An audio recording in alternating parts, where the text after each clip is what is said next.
Mix by Pankaj आनंद, पंकज आनंद, पंकज आनंद।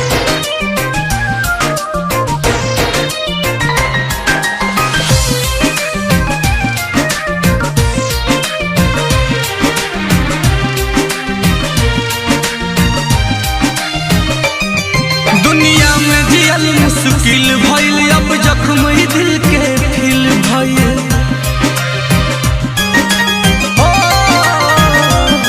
दुनिया में जियल मुश्किल भइल, अब जख्म ही दिल के फिल भइल। बर्बाद करके जिए आराम से, बदनाम भइल रानी तोहरे नाम से।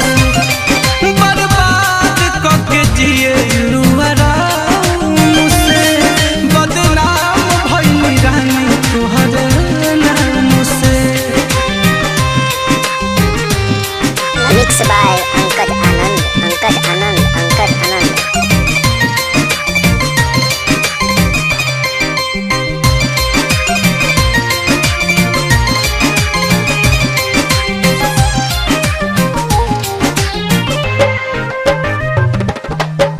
देखे देखे काट बोआइल, नामुमकिन बा पाँव धइल। अपने खास देखल ना चाहे, प्यार के दुश्मन लोग भइल।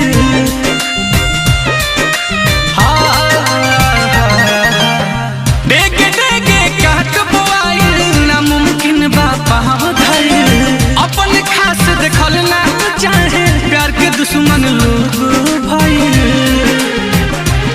प्यार के फूल सूखल नफरत वाला घाम से, बदनाम भइल रानी तोहरे नाम से। बर्बाद करके जिएलू आराम से, बदनाम भइल रानी तोहरे नाम से। Mix by Pankaj Anand, Pankaj Anand, Pankaj Anand.